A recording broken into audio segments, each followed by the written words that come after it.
Welcome to Winging It.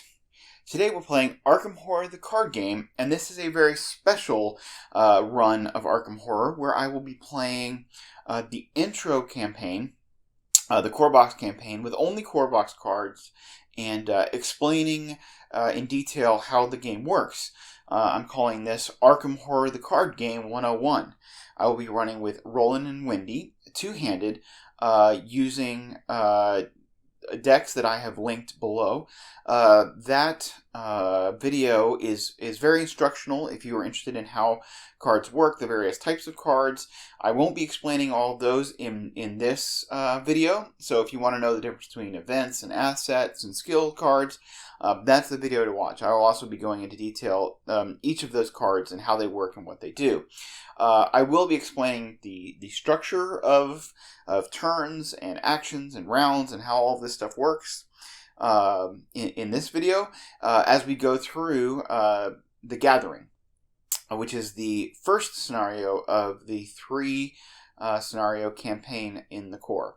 So, without further ado, let's go ahead and get started. I will mention that in this video, unlike many others, I will not be using my upgraded components, or not many of my upgraded components, as you know, I want this to be a fair representation of what the game looks like out of the box, or out of the box says. I am going to play with two cores, as I said, because I believe this game does play better with two cores. It's kind of designed with that in mind.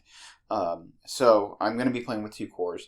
But I didn't want, if for anybody who's perspective and looking at this game and wants to know what it's like, or somebody who just bought it, I didn't want to be confusing using a bunch of my nice upgraded components that I usually use in my videos. So, we're going to start with the Night of the Zealot. I'm not going to read all of the text for the story, but I will just say it starts off with just saying that the story is that there is murders going on, and our investigators are getting together to try and figure out what's been going on in the city of Arkham. So our investigators are Roland and Wendy. The instructions say that we have to choose our investigators and build decks, which we have already done. So we've got Roland and Wendy. Roland will be the lead investigator. That's kind of thematic because they're going to end up meeting at Roland's house. And then it says that we need to choose a difficulty level. So we are going to be playing on standard. Standard can be a challenge, especially if you're not used to the game, and there's no shame in playing on easy. I personally have not played on hard or expert. I would like to, but that's just not something that I've done yet. I'm sure there will be some interest in playing on harder levels on this channel at some point, but for now we're just going to stick with standard. I will say that the final scenario of this intro campaign gets very hard even on easy.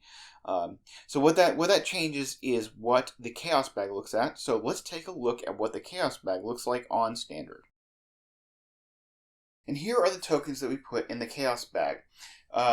This game revolves around taking tests, and you will take a test. You will draw a token, one of these tokens, out of the Chaos Bag, and that will determine what your value. You will add that to your stats and determine whether or not you pass or fail the test.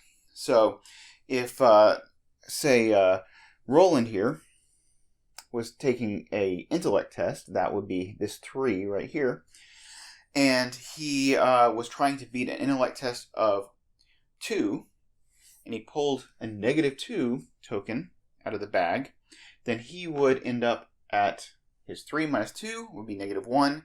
He would fail the test. Now, if you tie, you win. So if he pulled, say, a -1 on that intellect test, he would pass the test. So I thought it was important to show kind of the distribution. This is the standard bag for this campaign. You get different distributions for different campaigns. So you'll notice that for the numbers, if you ignore the symbols, being 2 or higher is above a test is generally where you want to be. The Elder Sign is generally a good effect that is specific to an investigator. The auto fail makes you always just fail the test, no matter what. And then there's these other tokens, the picture tokens or bad stuff tokens, however you want to call them. Right now we have 2 skulls and a cultist and a tablet. And so if you look at the scenario reference card, it will tell you that the skulls are worth, in this scenario, -X, which X is the number of ghoul enemies at your location. And the cultist is worth -1. If you fail, take 1 horror. And the tablet is -2. If there is a ghoul enemy at your location, take 1 damage. So all of these are worth 2 or less. So generally being 2 up on a test is pretty safe unless it's a really must-pass test. Then you want to be, at 4 or higher. But you're never going to be able to guarantee, at least not with this card selection, that you won't hit the auto-fail. So that just adds a little bit of drama into this game, which some people like, some people don't like. But one part of embracing this game is embracing that bad things will happen. You will have bad draws. You will, get some fun stories where everybody dies. The universe ends. That kind of stuff happens. And you just say, hey, this is a horror genre. Sometimes everybody dies. So that's the chaos bag. Now let me put those in my bag, and we'll draw up opening hands. All right, so here we have Wendy and Roland. They each get their 5 resources. Everybody starts with 5 resources unless they have some specific modifiers. There are lots of crazy exceptions to every rule with different investigators, but both of these start with 5 resources as normal investigators do. Then they draw up their opening hands. You'll get 5 cards. If you draw a weakness in your opening hand, you immediately replace it.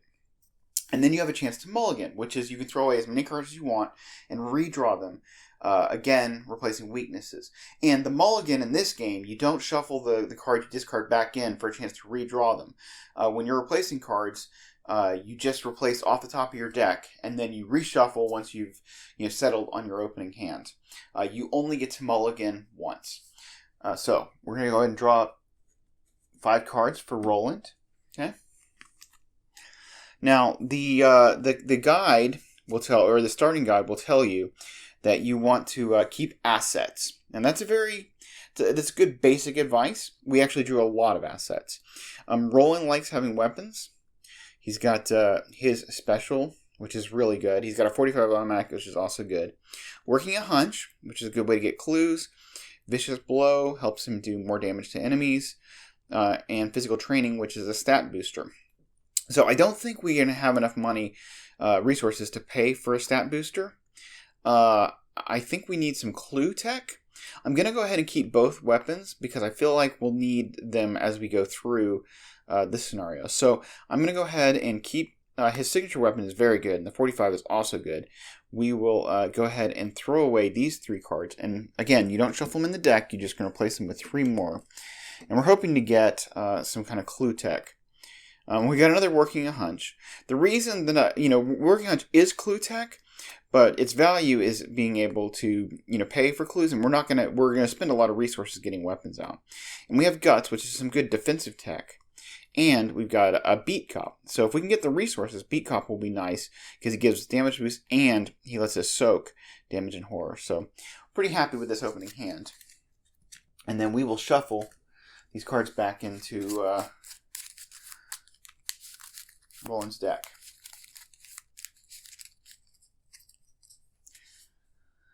And I have mentioned this in the other video where I talk about these decks. I have not played either Roland or Wendy in a long time. And these may not be good decks, and I may not pilot them well. So, as they say, those who can do, those who can't teach, and I am teaching. It may end up all going horribly, but at least you'll get a flavor for the game and the rules and how it's played. But maybe I'll actually do really well. Okay, so we're drawing 5 cards for Wendy. Okay, perception, some good clue tech for her. She can get some clues.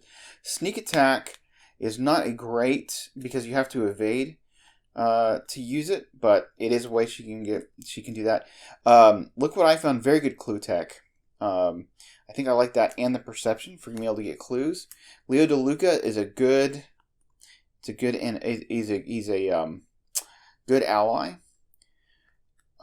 It'll be hard to pay for him and the backstab, so I think we'll get rid of the backstab and we'll just focus on clues, and we can probably reliably evade enemies if we need to. So we're going to ditch these 2 cards and get 2 more. We'll keep the perception again because we need to be able to get clues. Alright, we got a dig deep and another backstab. So dig deep is a stat booster. May not be able to use that, but we'll see. And we'll shuffle these back into her deck.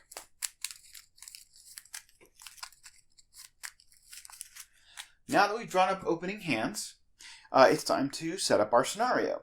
The campaign guide will tell you which sets to assemble. So it tells us to go ahead and get a couple sets of encounter cards. I've already shuffled them together into this deck. Okay, I'll just do a quick shuffle here. Okay, these are the encounter cards. This is what the Mythos is doing back to us to try and slow us down from completing our objectives. There are enemies and there are treacheries in here, both of which will be things that will just be trying to slow us, eat our actions, or maybe even eat our investigators. Okay, we also put out the act and agenda. Okay, now these are cards. If you look, they kind of make a nice little book. You put them together. It's like the story that we're moving through. You can see that they kind of form a nice little book. And they'll have some text on it. Normally, I don't read all of this text on my channel, as I kind of focus more on the mechanics and less on the story. But we'll go ahead and do that for now, for this campaign. Now, I will say, before we go into this, this will contain spoilers. The spoilers for this first scenario aren't too bad until you get towards the end. Then there's probably a moment that you probably want to play for yourself, or a few moments that you probably want to play for yourself, rather than watching it here. If you're just trying to check out the game, you haven't played it before, or you just want to get a feel for it, I'd watch the first beginning of this, and then after a little bit, it might be good to just try it on your own, and then maybe come back and finish watching it, unless you're just really not bothered by spoilers. So anyway, this is the agenda card. This is what the Mythos is trying to do to stop us. Okay, so it has a text. It is late at night. You are holed up in your study, researching the bloody disappearances that have been taking place in the region. A few hours into your research, you hear the sound of strange chanting coming from your parlor down the hall. At the same time, you hear dirt churning as if something were digging beneath the floor. Spooky and scary, right? This number down here is what's called the Doom Threshold. As the game progresses, we will be putting Doom on the agenda. When it hits 3, we flip it over and read the backside, and that's almost never good. Now here's what's called the Act. Okay, this is kind of what we're trying to do to push back against the Mythos, to complete our objective. Okay, this is Trapped. As you leap to investigate, the door to your study vanishes before your eyes, leaving behind only solid wall. You're trapped inside your study until you can find another way out. This number right here is 2, which tells us that we need 2 clues in order to advance the act. And if it says nothing else, you can advance at any time. But notice this little symbol up in the right-hand corner. This is a symbol that's used not just for clues, but for lots of things across the game. And that means per investigator. So since we're running 2 investigators, we actually need 4 clues. When we have 4 clues, we can advance the act. Now it also tells us that we need to put the study into play. Okay, so we put the study into play. A location comes into play with this lock side up, the unrevealed side up, and I'll show you what that looks like. And it has some text on it. Okay, you've been investigating the strange events occurring in Arkham for several days now. Your desk is covered in newspaper articles, police reports, and witness accounts. Now, something you can already tell about a card, a location card, is it's got this little symbol in the upper right, and it'll have symbols at the bottom. These symbols will show you what it's connected to, and since there's no symbols here, it's not connected to anything. But you'll see later on how these things are connected. So what happens is this goes into play here, unrevealed side up, and then it tells us to put our investigators. Now, if you've watched any of my other videos, you know I use miniatures, but that's a very expensive hole you don't want to go into, and you should only do that if you have lots of money to burn, or if you're insane like me, and you have a really great wife who indulges you, which I do, and she's amazing. Okay, so instead you use these investigator cards, and they go at the location. And as soon as you have the investigator at the location, you're going to reveal the revealed side. So here we go. All right. This is there's more information now. First of all, we can see that there are the right side number is how many clues are at this location. So as soon as you reveal a location, you're going to put clues on it. This has 4 clues because there's 2 clues for the number per investigator. So there's 4 clues. This number on the left is what you call the Shroud. Now the Shroud immediately means in order to get a clue, you have to beat an intellect test, an investigate test, I should say, that uses your intellect to beat this Shroud in order to get a clue. So Roland and Wendy are both 3 intellect. They would have to be able to beat a 2 with an investigate action in order to get a clue from this location. So the Shroud is also used potentially for other mechanics in the game. So we put this into play. We are going to put 4 clues on this location.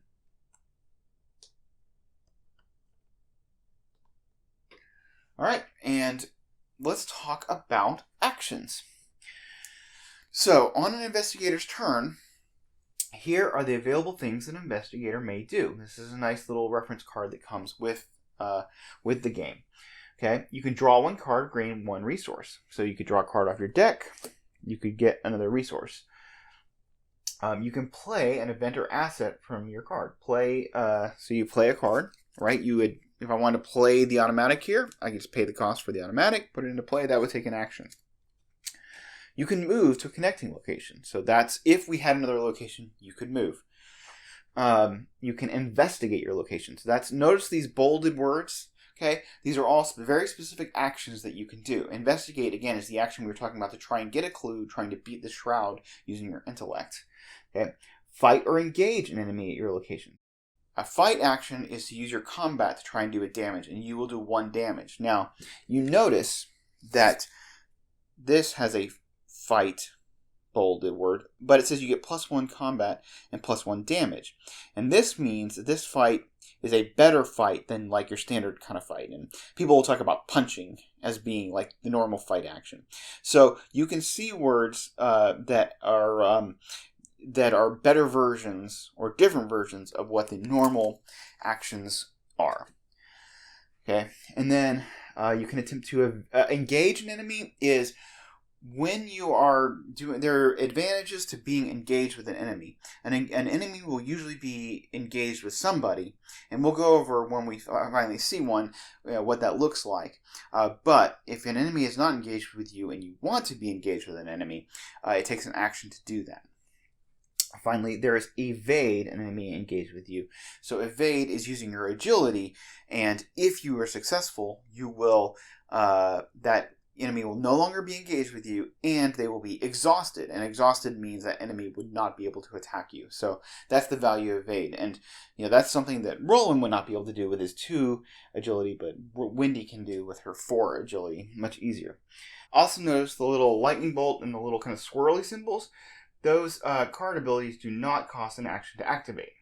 So those kind of those are like your, if it has that arrow, the activate an action on a card, that's that 3rd one from the top, which I skipped, that costs an action, but the little triggers do not.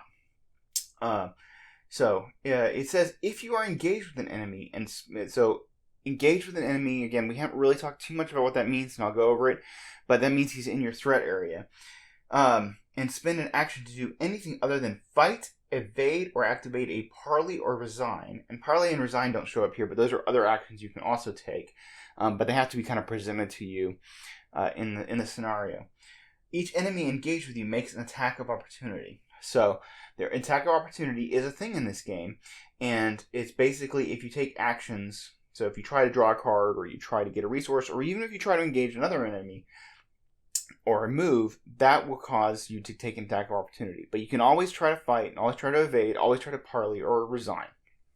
And I will note that resigning means you're just, if you can successfully resign, if there's an option, it means you leave and you get out of the scenario, and that might seem like giving up, but there are some times it's just better to resign. And in fact, there are some scenarios where that's the only way to complete it, is to do everything you're supposed to do and then resign. So those are the actions that you can take during your investigator phase. Let's talk about the overall structure of the rounds and then we can actually get into the action.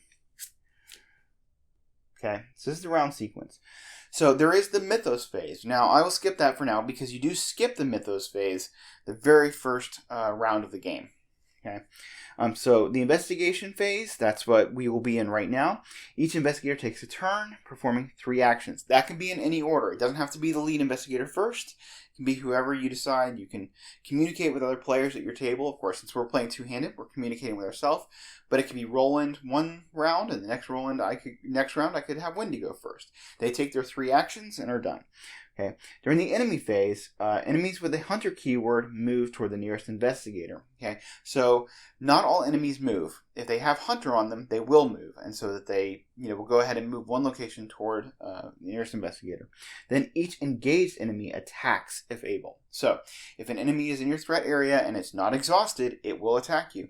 Enemy attacks are not things where they roll a die or anything like that. There's no chance to it. It just hits you and it does exactly the values that it says it will do. If it's exhausted from, say Wendy had evaded an enemy, it would not attack you because it's not ready. Okay. Then the upkeep phase. So you reset your actions, you ready all exhausted cards. So anything that was exhausted, like if you exhausted a weapon or an item, the enemies unexhaust. Each investigator draws 1 card and gains 1 resource, and that order can be important. Okay. And then each investigator checks hand size and discards down to 8 cards. So you do have an 8 card hand limit, but you can have over 8 cards. It's at this point that you would discard down to that number of 8. Okay, and then we go back to the top and you repeat it all again. And now I'll go through the Mythos phase. You place 1 Doom on the agenda, so every turn you're advancing and you're putting Doom on this agenda. Okay, and then you, if you're at the Doom threshold, you go ahead and advance the agenda. And then each investigator draws 1 card from the top of the encounter deck. And this does go in order. It starts with the lead investigator and goes to the in player order around the table. So Roland would draw a card, and then Wendy would draw the next card. Okay, so that's the overall structure of the game. Let's play it and see how it plays out. Okay, so Roland's going to look at his hand, and I think the first thing he's going to want to do, looking at his hand here, is to say, well, I want to get this, in case an enemy comes out, I want to have my weapon ready to go. So we'll go ahead and spend 3 resources, leaving him with 2. So we're going to play Roland's 38 Special. This is costs 3 resources, takes up 1 hand slot. It's an asset, so it goes on the table, and then we can use it. And it gets 4 ammo on it. And then for an action, that's that trigger, you can take a fight, and you get +1 combat, which raises him to 5. Or if there's clues in your location, it would give you +3. So at this location, since there are clues at our location, it would raise us to 7. And then this attack deals +1 damage. So we do 2 damage instead of the normal 1 damage he would do by fighting. So we will put this, and we will put 4 resources on it, signifying 4 ammo that he has. Alright, so he's used 1 action. He's got 2 actions left. He could spend Working a Hunch. He could play Working a Hunch, spend 2 resources to just grab a clue. But honestly, being 1 up on this is probably okay, because if you look again, the skulls are worth 0. The cultists are worth -1, which we won't fail that if we're 1 up. And then the tablets are worth -2. So we'd fail on tablets or -2s, 3s, -4s. It's probably about a 50% chance. So let's give it a shot. So here we go. We are investigating, trying to get a clue. -1. Okay. So he gets a clue. So we take the clue and we put it on his investigator card. He will investigate again. Actually, he's not going to investigate this time. We would like to get Beat Cop out. Beat Cop costs 4 resources.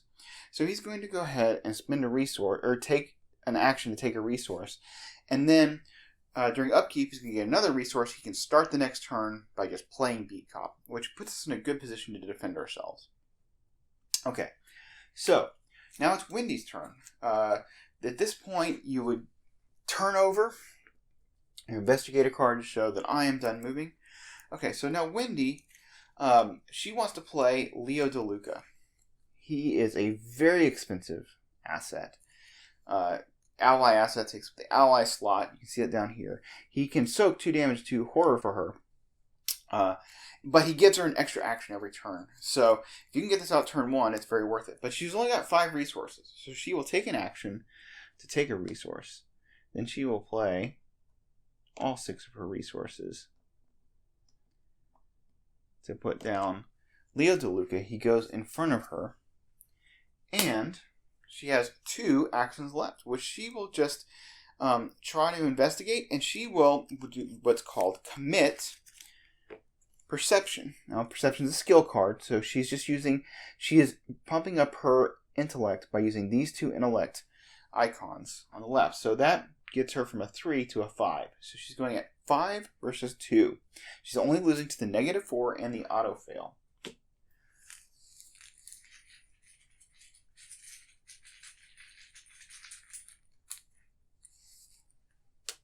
Alright, it's 0 because there are no ghoul enemies at our location. And the cool thing about Perception, if you saw it, is it says, if this test is successful, draw 1 card. So it replaces itself. She gets to draw a card. So she will draw a Guts. Very nice. I think we already have one, right? No, we did not. So that's good.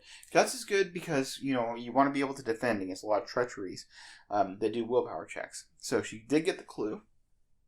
So her first action was to play Leo, or take a resource. Second action was Leo. Third action was to investigate with Perception. The fourth action will probably just investigate again, up by 1.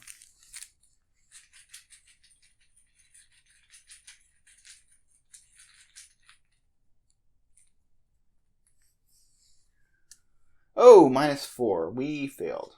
So, nothing bad happens. We just lost the action. So now we would flip Wendy over. And we go into the next phase, which is, or it would be the enemy phase. There are no enemies, so now we go into upkeep. So we ready all exhausted cards. We'll flip over our investigators here. So they're ready, and they each get a card and a resource. So Roland will draw another beat cop. Oh, he's got friends in his house, and he gets a resource. And then Wendy will also draw. Okay, she gets a Lucky. This is a nice card. It's an event that she can play in response to a failed test that will allow her to come up by 2. So it allows her to kind of undercommit to tests and still, be fairly confident about passing it. And she gets a resource. All right, now we put Doom on the agenda. Doom, in the components that come with the game, they start with one side being a clue and the other side being a Doom. So we will put 1 Doom on the agenda. We will check the threshold, which is 3. We've only got 1 Doom, so we're okay. Now we draw encounter cards. So Roland, as the lead investigator, will draw first, and this is the Mythos trying to slow us down. Okay, he gets what's called Dissonant Voices. The revelation effect on this is put Dissonant Voices into play in your threat area. You cannot play assets or events. Oh no, this totally messed up our plan because we were going to. The point was to play Beat Cop, and now we can't do that. That's why we took the resource. So, foiled. Force, at the end of the round, discard Dissonant Voices. So this doesn't stay around forever, but we're going to just put it right here into a threat area. Threat area being kind of the area that's in front of the investigator. It's not really defined. It's just an area. This is where you put things that are messing you up. They're messing with you. So, all right, Wendy will draw hers, and she gets the Icy Ghoul. Now, this actually has this is an enemy, and I will go over enemies a little bit later. And the reason is this one's actually not going to spawn because it has a spawn instruction. Normally, when you draw an enemy, it becomes engaged with the person who drew it. However, if it has a spawn instruction, it spawns there instead. It says he spawns at the cellar. Well, the cellar is not in play, so what that means is actually it blanks. It just goes into the discard, and we don't have to mess with it. So, that's a kind of easy draw.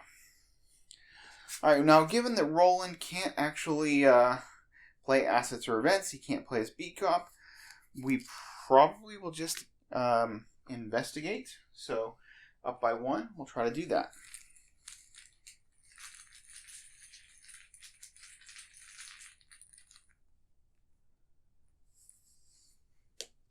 Okay, that's 0.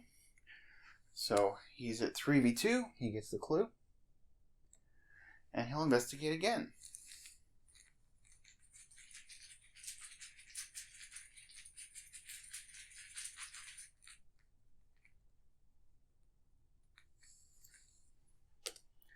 Alright, 0. He gets a clue. Alright, so he's going to grab this clue from the study. Now, between them, they've got 4 clues. It doesn't take an action to advance. Since we've met the threshold of 4 clues, they can spend their clues right away to advance, which is what they will do.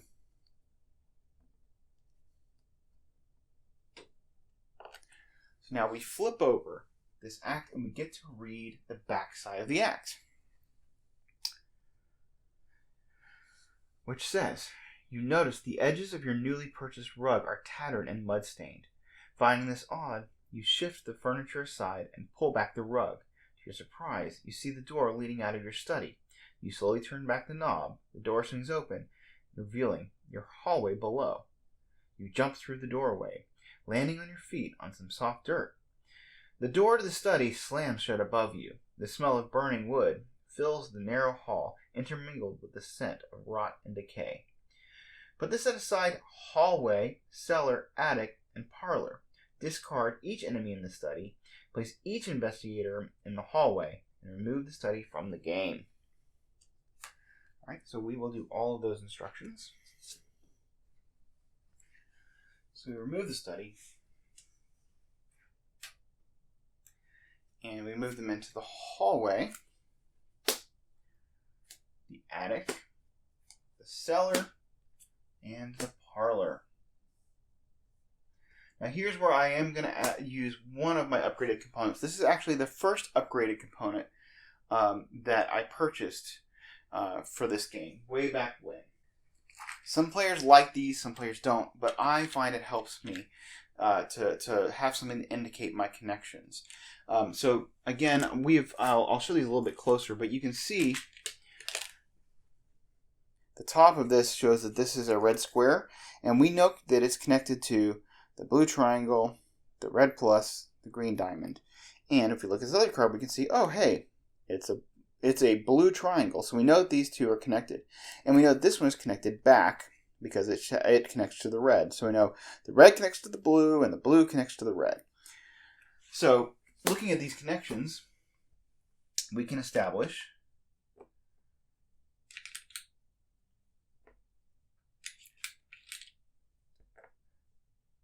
and I just like to have these out there. It just helps me keep track of what's connected to what, especially as the maps get more confusing.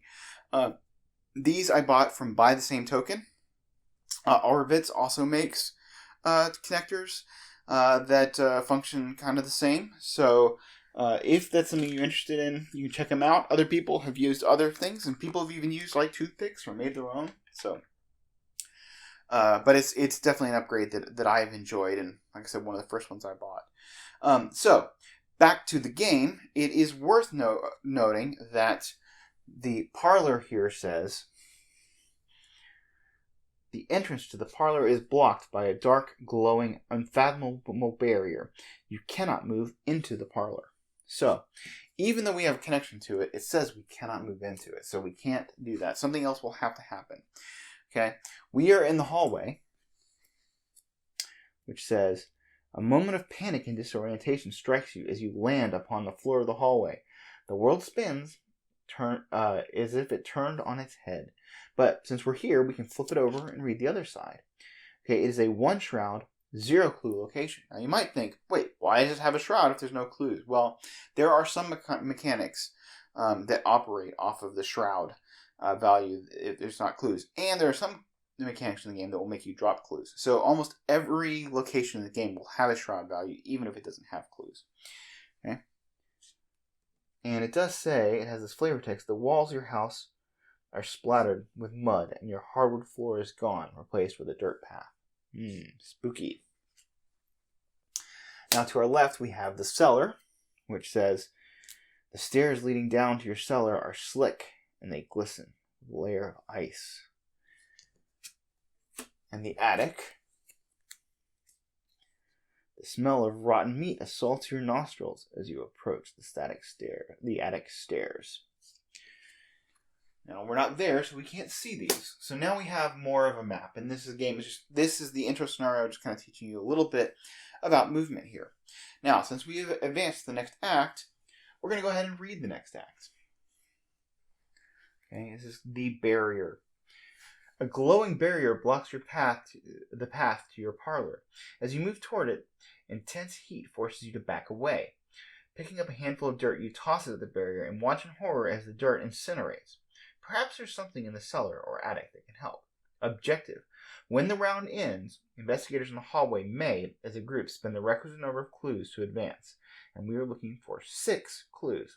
Now, normally, when you hit this act threshold, you can just spin clues immediately. But since this has an objective and it says when the round ends, you can only do it at the end of the round. You can't advance any other time. And that will require everybody who has clues who wants to spend those need to be in the hallway to be able to spend those. So this is where we're at for the next act. So now we know what our next objective is. And thematically it makes sense, right? There's a barrier here. We can't go into the parlor until we figure a way in. So abstractly, the clues represent the methods we'll be trying to gather to figure out a way to get through that parlor if we can solve that. Now, Roland has 1 turn left. I think he will move into the cellar. I say 1 action left, I should say. He's going to move into the cellar, so he'll move into the cellar, and we will reveal this. Okay, it is a 4 shroud, 4 clue location. Forced. After you enter the cellar, take 1 damage. Oh no! Okay, so we get a little damage token, and we put it on him. He's still got 8 left, so he's okay. Alright? Also, notice that it has this little victory 1 down here. That means that if we clear it all clues, and it doesn't have any clues on it when we end the scenario, we get a victory point. Victory points are shared across the whole party, so everybody would get a victory point, and those victory points translate into experience that can be spent to upgrade your deck. So, we like victory points. Even if you don't need all the clues, you want to get them because you want to get the victory points. Of course, sometimes that might require pushing your luck. You gotta be careful. Okay? But anyway, this is a high shroud. It's a 4 shroud location. There are 4 clues here. We want to get them all. How are we going to do that? Right? Well, some ways we might do this is we could, of course, play, because he's only got 3 intellect. So how is he going to beat a 4 shroud? Well, he can play this working a hunch, right? Which is just fast. Get a clue at your location. So that's nice. You can just buy a clue with 2 resources. Okay. Other ways is his ability, whenever he kills an enemy, he can get a clue as a location, which is a reason that I wanted to come here first, because I know the scenario is if an enemy spawns and I can shoot it, then I can get clues. So, that's certainly something, worth doing. Okay. So that is the end of Roland's turn. He's taken his 3 actions. He got a clue. We did the advance, which didn't take an action, and then he moved into the cellar, took a damage. So now, looking at Wendy. Wendy thinks she can get those 2 clues with a nice combo play, but she doesn't have enough resources to do it. So she's wondering that maybe going in there right now isn't the best way to go into the cellar. She's going to go explore the attic. So Wendy, take her first action of 4, because she's got Leo, and she'll go into the attic. It's a 1 shroud, 4 clue location, again with a victory point. And it says, after you enter the attic, take 1 horror. Well, because she has an ally out, she can just put that horror on Leo. She doesn't have to put it on herself. Now, if she put 2 horror on him, he would be defeated, and he would be discarded. We don't want that. And notice it says, after you enter. So if she walked out and came back in, she would take another horror. So you don't want to just go in and out of this location willy-nilly. There are 4 clues, not resources. Use the right tokens, Jeff.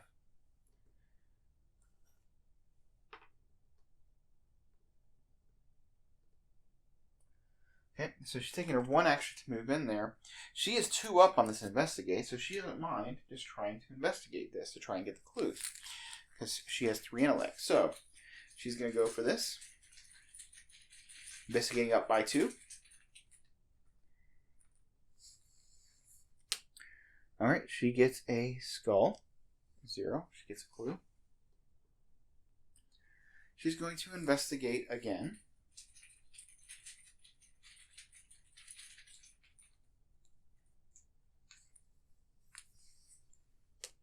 -1.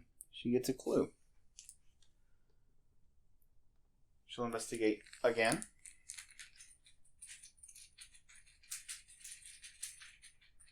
It's her last action. Up by 2.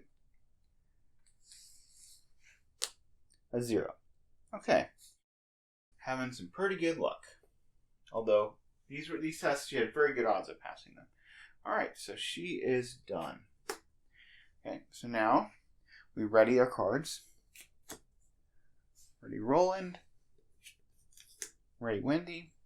Roland will draw a card and a resource. He gets an emergency cache, so he can get some resources if he needs it. Grab another resource. Wendy will draw Backstab. It's expensive, 3 resources, but this event is going to allow her to fight and do 3 damage. Pretty nice. Although, did we already have one of those? I think we may have. No, we didn't. Yes, we did. So she's got 2 backstabs, so she can do a lot of damage. But she needs resources to be able to play it. And she gets a resource. Okay, it's the end of the round. So Dissonant Voices goes away, and now we're going to move to the next round. We put a Doom. We're at 2 of 3 Doom. And we draw a card. Okay, Roland gets a ghoul minion. So now let's talk about enemies. Enemies, first of all, they have, you look at his stats here, he is a 2 fight, 2 health, 2 evade. So in order to get a successful attack on him, you would need to take a combat test versus the 2. Okay, and if you did that, you would do 1 damage, unless you were using something like Roland's gun, which would do 2 damage. Okay, once you've done enough damage to him, he dies, he goes in the discard. Some enemies have, if you look at this enemy that we drew earlier but couldn't place, he has a victory 1. If you defeat an enemy that has a victory number on it, instead of going into the discard, it goes into an area called the victory display, just an area off the side of the table, and that will count for victory points later for XP, for upgrading. Okay, the evade is if you wanted to evade him, and we will talk about what evade does later. When he attacks, he would do a damage and a horror. So anytime if we get to the enemy attack phase and he does that, he doesn't draw anything. It's just that Roland would have to take a damage and a horror. Okay. Now, enemies, they move into your threat area. We talked about the threat area. So it goes into the threat area, the person who drew it, unless it has spawn instructions. Okay. Now, if it were evaded, okay, if Roland were to try and evade this ghoul minion, then we would just kind of move it to the side and move it, point that it's exhausted. And now Roland can move around freely, do whatever he wants to do, and it just kind of stays there. If it's engaged with him and he moves around, he's going to take attacks of opportunity. Okay. The other thing about is, say Wendy was at Roland's location, okay? She is not engaged with it. She can do whatever she wants. She can move around.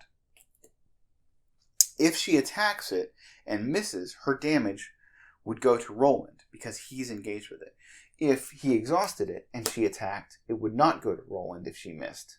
Okay, but if it's engaged and she attacked and it's successful, Roland would not take any damage. So that's the way engagement, kind of works. The other thing, I guess, if Wendy was here and she wanted to engage the ghoul minion, she could engage it, right? And then just moves into her threat area. That takes an action. But Wendy's not there, so none of that matters. That's just kind of the mechanics of the way the game works. All right, so Roland got the ghoul minion, which is really what he wants, because if he defeats it, he can get a clue at this location. So that's nice. Then Wendy is going to draw, she gets a swarm of rats. A swarm of rats is it's the easy sauce kind of in the game. Okay, it's a 1 fight, 1 health, 3 evade. So they're hard to evade, but they're easy to punch, unless you have 1 fight, which Wendy does. So it might be a problem for her, actually. It also has this hunter keyword, which this other ghoul did not. That means if she were to, if say the rats were here, okay, and we got to the enemy phase, they would then move and hit her, or move and hit him. So if a hunter doesn't say prey on it, you can decide it'll go to the closest one. But if it has prey on it, and there are two that are equal distance, that prey would govern where it goes. But we won't talk about that too much right now. Main thing is, right now, it goes on to her, and if she evades it, it's going to keep hunting them down. So there's a question of, is there a way for Wendy to be able to defeat this swarm of rats? What can she do? What can she do? Well, she does have a lucky in hand. So maybe she just punches at 1 and uses lucky if she fails the test. She could also consider committing one of her backstabs to the test, right, to go up by 1. Maybe that makes sense because, you know, she's probably not going to be able to afford to do 2 backstabs. So we'll go ahead and we'll do that. We have this fight icon on this backstab. That will get her to 2. She'll be 1 up, which is, you know, reasonably okay odds at trying to beat this. And if she fails, she can also trigger her lucky. So we're going to go ahead and commit that. This is not playing it, it's committing it, which means when you're committing it, the 3 doesn't matter, the effect down here doesn't matter, the only thing that matters is here. The only time the text down here would matter when you're committing a card is if it was a skill card. But since this is an event, the only thing that matters is this fight icon. So we are committing that card. She is punching the rats at 2 up, or 1 up. She's going, because her combat is 1. So that adds the 1, she's at 2 versus 1 on the swarm of rats.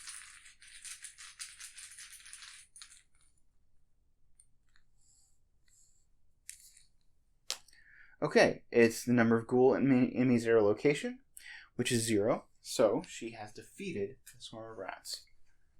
Nice job, Wendy.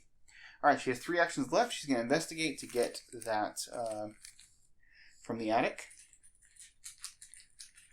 She's up by 2.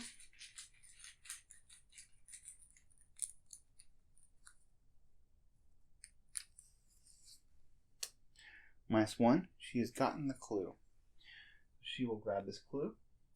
So we have 4 of the 6 clues we want, but we really want to get all 4 of these clues because we want that victory point. Because we want to be able to upgrade our decks to be as strong as they can be. She's got 2 actions left. So for now, she's going to move into the hallway. She does have a way to get some clues from that, but it's going to be expensive. So she's going to take another resource so that she's going to take an action, take a resource before she moves in, because I don't want to take a horror or a damage if I don't actually need to go in there. Perhaps Roland will find a way to get all those clues. So she's going to hang out here in the hallway. She's got her resource. You know, she fought the rats. She got... somehow I'm missing it. Oh, yeah. She got 2 clues. Yeah, and then she moves. So that's her 4 actions. Okay, so then we'll flip her over. And now it's Roland's turn. Well, Roland will take a shot with the 38 special. So, because he is at a location with clues, that means his 38 special gives him +3 combat. He's at 4, 5, 6, 7. So he's at 7v2. His odds are pretty good.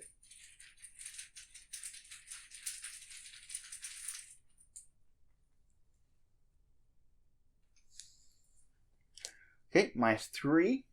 He smashes the test. The ghoul minion goes away into the discard, and his free trigger on hit is to be able to get a clue whenever he defeats an enemy, once per round. So that's nice. He's going to go ahead and play this emergency cache, which is just a nice event that lets him get some resources, because resources are good. That gets him 3 resources, and then he will spend 4 resources to put Beat Cop into play. Beat Cop gives him a +1 combat, so it helps him fight better. It also has this lightning trigger. Discard Beat Cop, deal 1 damage to an enemy or location, so it's kind of free damage that he can do. It has a 2 damage, 2 horror soak. It takes up the ally slot, so he can't play another ally while he's got this Beat Cop out. So we'll just put the Beat Cop right there. With his low sanity, it's nice to have something that can soak horror. It's also good for the combat damage. There's just a lot of good reasons to have that. So next turn, maybe he can play this working a hunch to get another clue. Or maybe he'll draw another enemy. So we will see. Alright, so now it is time. We do the enemy phase. There's no enemies. We ready all our cards. And Roland will draw a physical training. So he can use that to boost his fight and his willpower if he wants. So, and he gets a resource. Wendy gets a manual dexterity, which is pretty nice if she wants to use that backstab. And she's up to 4 resources. Backstab is, because it works off her agility, so being able to pump up with some extra agility will be nice. Alright, so we're at the end of the round. We put a doom on the agenda, and then we check the threshold, which is 3. We are at the threshold, so we have to flip this over, and it's guaranteed that something bad will happen. The house continues to change before your very eyes. The walls have decayed, and the ground in many rooms has turned to dirt. It's almost as if you have been transported somewhere else entirely, although every now and again you recognize elements of your former home. The lead investigator, which is Roland, must choose. Either each investigator discards 1 card at random from his or her hand, or the lead investigator takes 2 horror. Well, losing cards at random is very tough. And yet, at the same point, sanity is tough for Roland. He doesn't like to take a lot of horror. So, it's a kind of a challenging decision. But I don't want to lose any of my big cards. So we'll go ahead and take a horror. Now he's taking 2 horror. He can split that and put 1 on Beat Cop and 1 on him. He can split it however he likes. He still has 4 sanity left, so he's doing okay as long as he doesn't get in bad shape. And everybody gets to keep their cards. Alright, so now Roland will draw. And he gets Grasping Hands. Test 3 agility. For each point you fail by, take 1 damage. So, this is kind of a bummer because his agility is so bad, but at the same point, he can handle lots of damage, so he's not too worried about this. So he'll go ahead and take this test. He's testing his 2 agility versus 3, and we're just going to know that we're probably failing this.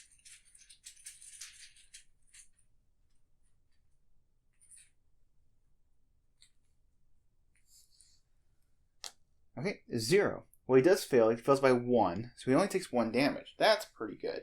He can just put that damage on the Beat Cop, and he doesn't even have to suffer it himself. Alright, now Wendy will draw a card. She gets a Rotting Remains, which is basically the same thing as Grasping Hands, but for horror. Okay. Well, she's going at 4v3, but she can commit this Guts, which gets her to 6v3, so 3 up, and if she's successful, she can draw a card. So that's nice.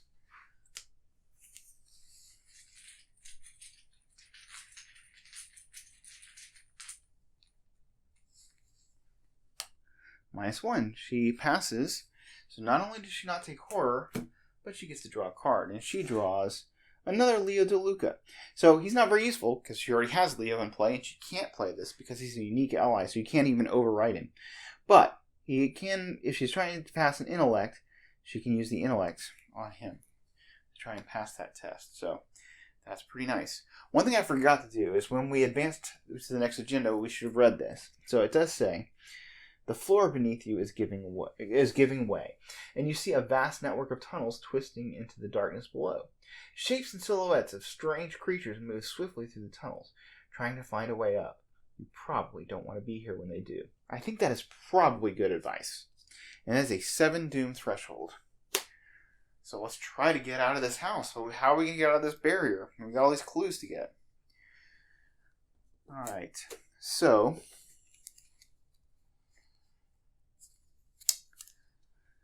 Wendy has a way to do this. So what she will do is she will move in to the cellar.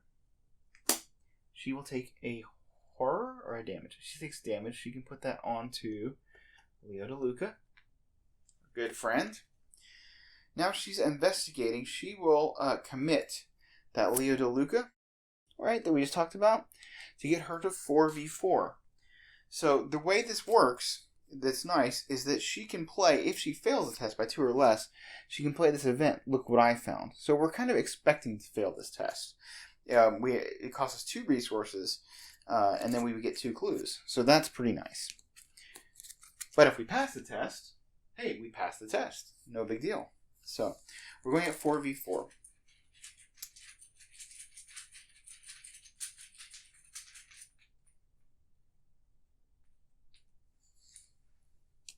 Okay, -2.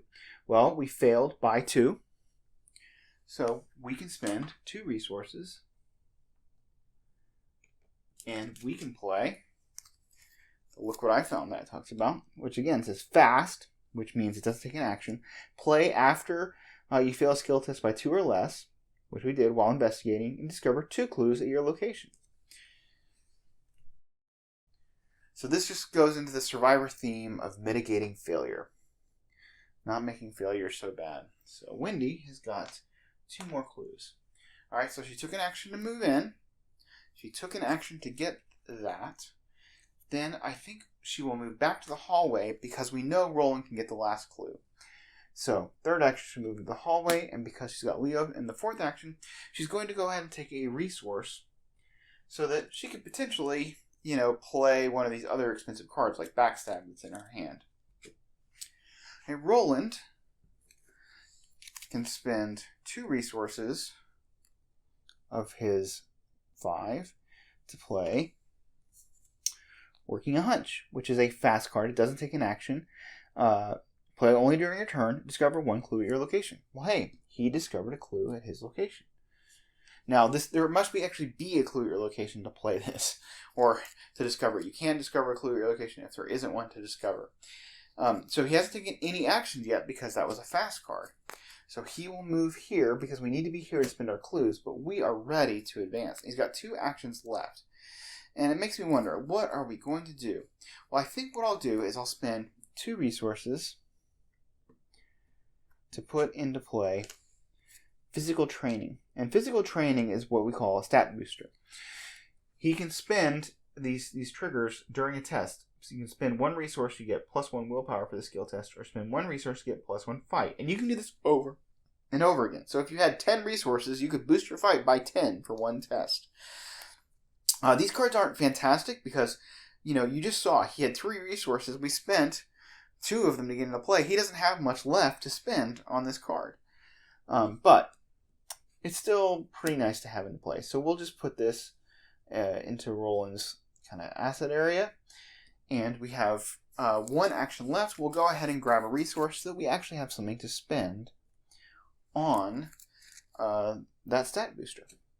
So that's where we are at. We have enough. Now it's time to draw cards and resources. So we will do that. Because it says we can only advance this at the end of the round if we're in the hallway.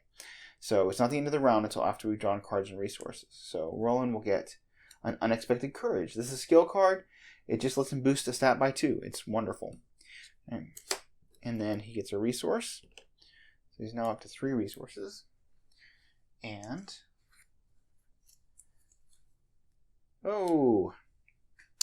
Wendy gets Haunted. You get -1 to each of your skills, or she can take 2 actions to discard Haunted. Alright. Well, this just goes to her threat area, and she gets a resource. She's at 4 resources. So, yuck. Now, this is the point we're kind of entering, before we advance this last act, which we can do, that I would suggest, if you haven't played this scenario before, there's some, fun kind of things, some story moments that happen here. You might want to experience them for yourself. If you don't care, you can just keep on watching and we'll do it, but I wanted to give you that chance, to experience the story, for yourself without having it be spoiled. So, if you're still here now, I'm guessing that you're good to go ahead with it, so we're going to go ahead with it. Alright, so we are spending 6 resources, or 6 clues, so we'll just take 1, 2, 3, 4, 5, 6 from Wendy, and we'll leave the 2 on Roland, and we will we'll flip over the act. Okay? Using the barrel from the attic, you carry ice and snow from the cellar and hurl it at the barrier. The barrier sparks and shudders as it consumes the ice and hisses and fades out of existence. So this just kind of displays kind of the thematic idea of the clues. That's the clues that we were getting, the information we were getting to beat this barrier was in fact the ice and the barrel. So, all right, reveal the parlor. So we get to go ahead and reveal this parlor. Okay. Flip it over. Doesn't mean we go there. It just means we reveal it. It is a 2-shroud, 0-clue location. It has an option to resign. This is too much for me. You run out of the front door, fleeing in panic. So, running away is always an option. And while Lita Chandler is not controlled by a player, she gains action, parley, test, 4 intellect. If you succeed, take control of Lita Chandler. Well, you're wondering, who is Lita Chandler? Well, read on and perhaps we'll find that out. Spawn the set-aside Ghoul Priest in the hallway and put the set-aside Lita Chandler into play in the parlor. So these are cards that the setup instructions told us to put aside. So we'll go ahead and take a look at them. So here's Lita Chandler. Okay, she's an asset. She takes up an ally slot. So she'll kick out an ally if we've got an ally. And she says, while you control Lita Chandler, she gains each investigator at your location gets +1 fight. Ooh, that's nice. She also has a free trigger. When an investigator at your location successfully attacks a monster enemy, that investigator deals +1 damage. Also, she can soak 3 damage and 3 horror. She's pretty strong. And we can parlay with her because of the intellect. If we can beat a 4 intellect, we can go get her. But we have to be in that location to be able to do it. Now, the Ghoul Priest. He also spawns. He is a 4, and it's 5 per investigator. So 10 health, 4 evade. Ooh. His prey is the highest fight. So he will, since nobody drew this, we'll have to follow his prey instructions to determine who he engages, which will be Roland, because his 4 fight is better than Wendy's 1 fight. He has these keywords, Hunter and Retaliate. We've talked about Hunter, although I didn't really get to show it, but it just means he'll follow you if you try to run away from him. And then he also has Retaliate. Retaliate means that if you attack him and you miss, he will attack you immediately. So you'll take 2 damage and 2 horror, which, oof, that hurts. Now, a way to deal with that is you can evade him.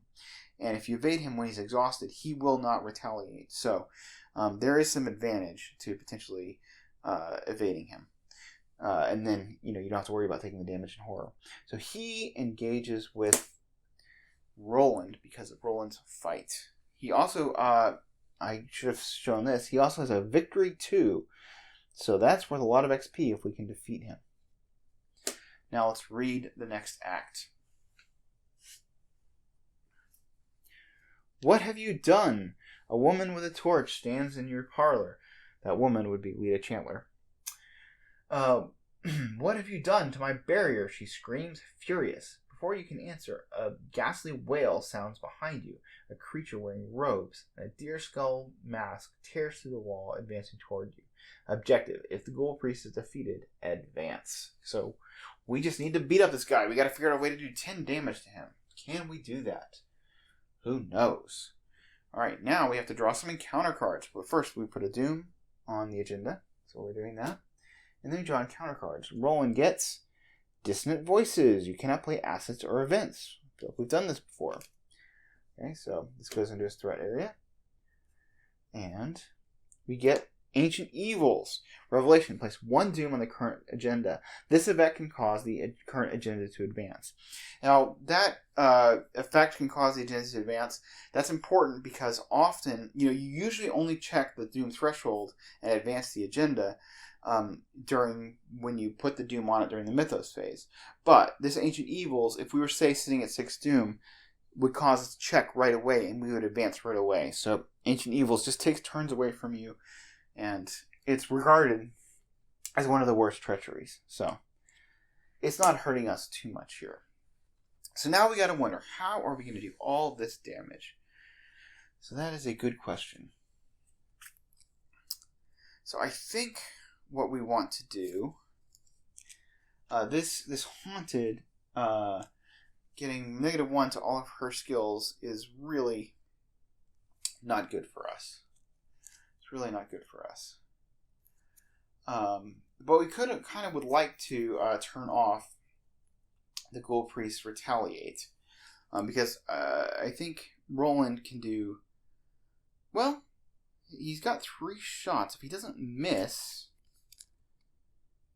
Let's do the evade thing. Okay, so Wendy's going to go first. She will engage the Ghoul Priest because she can't evade it unless she's engaged. Now she will try to evade him. She's evading him because Haunted gets her 4 down to 3, which is no good. She will commit manual dexterity to beat his 4. So now she's at 5 versus 4. And that's probably okay because she can play lucky if she needs to. So we're up by 1 on this evade.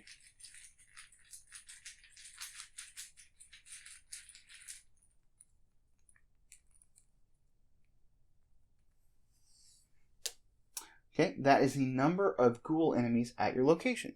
The Ghoul Priest is a ghoul enemy. How do I know that? If you look at the traits on, says ghoul. Okay, now it says elite, humanoid, and monster. And there's a lot of things that apply to elites, but we don't need to worry about that right now. So now he is evaded, so he's exhausted at this location, and manual dexterity allows Wendy to draw a card. So she will get an emergency cache, which she does like. Alright, so she engaged, she evaded, she has 1 turn left. I think we're going to spend 2 resources. Actually, I'm not going to spend 2 resources. We will play the emergency cache she just drew to get 3 resources, leaving her with 1, 2, 3, 4, 5, 6, 7. Alright, so she's in good shape. Now, Roland... This is a trick that new players may not know, is while Wendy cannot interact with things that are in, Roland's assets, and Roland cannot interact with Wendy. Oh, I forgot, she has 1 extra turn because of Leo. So she'll just grab a resource.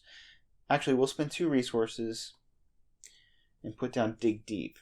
So she's got a stat booster, so she can boost her agility and her willpower. So that's nice. So have Dig Deep down. It's just like physical training, only it's for different stats. Okay. So as I was saying, she cannot trigger any of his Roland's assets, and likewise, Roland cannot trigger any of hers. But you can interact with treacheries that are in your investigator's threat area. So Roland can, in fact, interact with this Haunted, which is to take 2 actions to discard Haunted. Or it's actually 1 action that costs you 2 actions. And then she won't be down by 1 anymore. So, fantastic. Roland will go ahead and take, I think it's worth it to free Wendy up. He will take the 2 actions and she will discard this.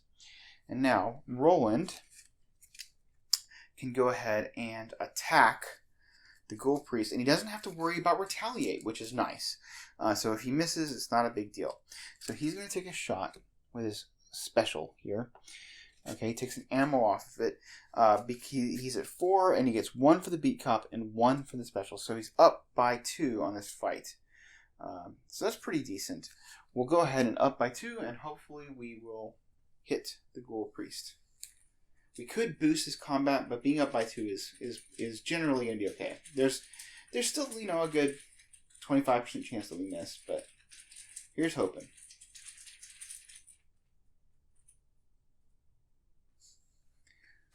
Alright, +1. That is a +1, yes. A little bit scarred. Okay, so now we put 2 damage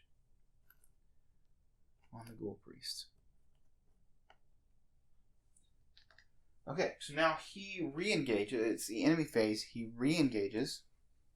And he goes on to Roland because Roland's fight is the highest. Okay, and then we draw cards and do upkeep. So Roland gets a perception. It's not very useful since we're not investigating anymore. And he gets a resource. He's up to 4 resources. Wendy gets a perception. Now, she could use his perception to go and parlay with Lita Chandler. which would help Roland do a lot more damage. So that's something we could definitely consider. And she gets a resource. All right. We are now at 3 doom. This dissonant voices goes away. And Roland will draw Grasping Hands. We've done this before. Test 3 agility. It's worth noting that when we're taking these tests, that Wendy could, for example, commit this backstab here to this test. You can always commit 1 card to an investigator locations test, but backstab is too valuable for her to want to spend, so she's not going to. And he can handle the damage. So he's at 2v3.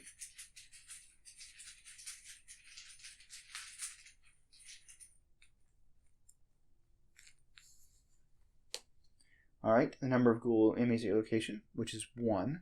So he ends up at 1v3. He takes 2 damage. So we'll just move him up to 3 damage. And then Wendy will get Rotting Remains. Who shuffled this, huh? Okay, so this is the same thing, but with horror. I feel like we were here just like not too long ago. She doesn't have anything to commit to this. She could put resources on Dig Deep, but I think I would rather keep the resources. Roland, however, does have a Guts. He'll go ahead and commit the Guts to her test. And that will get her at 73, which is pretty good.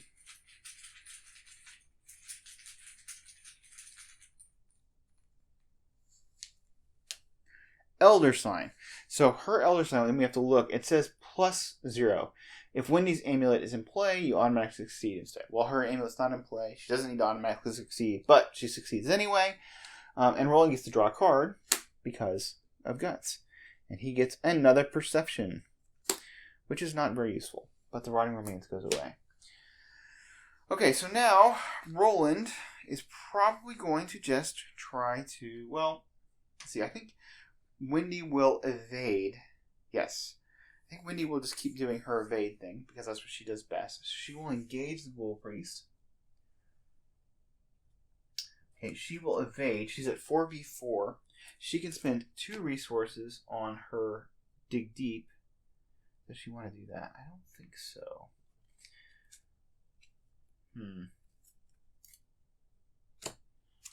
Let's see. Yeah, she'll spend 2 resources on her Dig Deep, I guess. And she's up by 2 on this evade.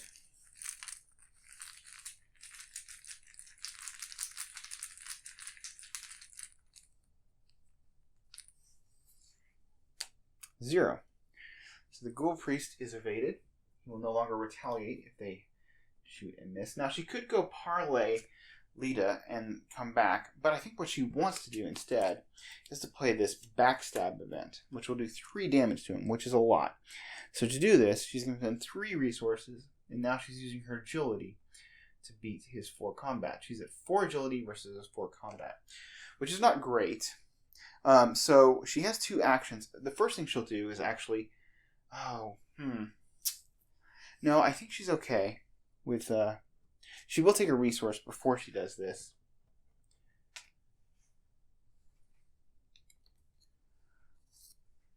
Okay. And then she'll play the backstab. She is at 4v4. And Roland will go ahead and commit an Unexpected Courage to her test, which gets her up by 2. So that'll work out pretty well. She's up by 2 to do 3 damage.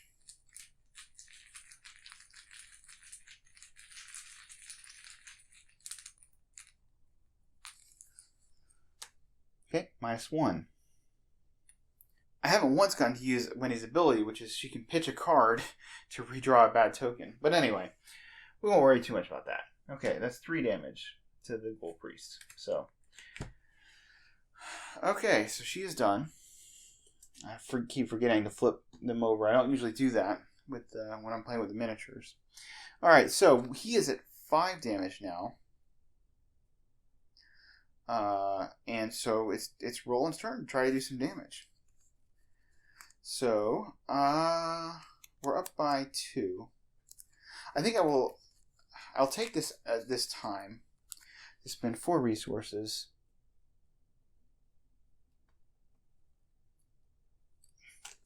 to put down the 45 automatic.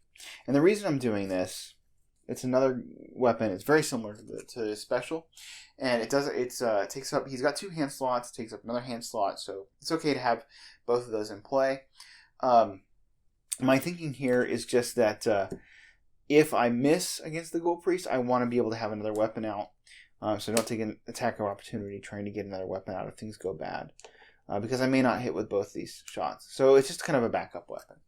All right, we will go ahead and for our second action, use a shot from Roland's 38 special. We're up by 2 because we're at 4 plus 1 for the beat comp, 1 for the special.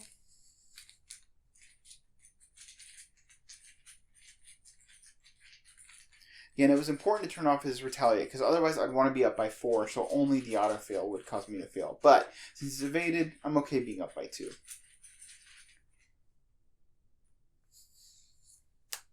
-1. He takes 2 damage. So we are now up to 7 damage. We only have to do 3 more damage. Last action, he will take a shot with the special.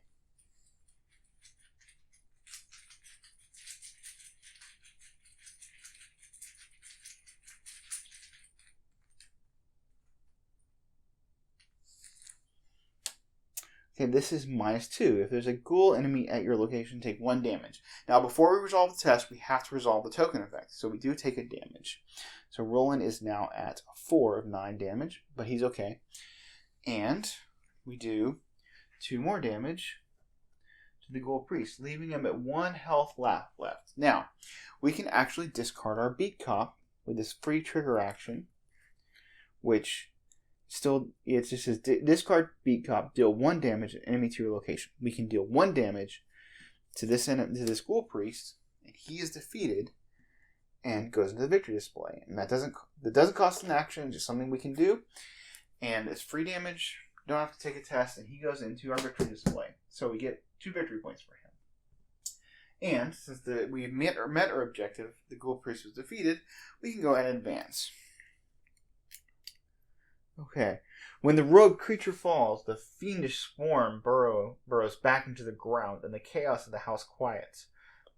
But the stranger in your parlor doesn't seem relieved. You broke my seal that was set to trap the ghouls within. She raises her torch. Now we must take more direct measures and burn this hell pit to the ground. The lead investigator, which is Roland, must decide. It was never much of a home. Burn it down. We get resolution 1. Or, this hell pit is my home. No way are we burning it. You get resolution 2. Well, we are going to say, this hell pit is my home. No way are we burning it down. So the resolution for that, I'm not going to read all the text. Basically, she gets mad. She storms off. She's not joining our team, although she will tell us a little bit more about what's going on. But we do get an extra XP for Roland for doing that. So that's kind of nice.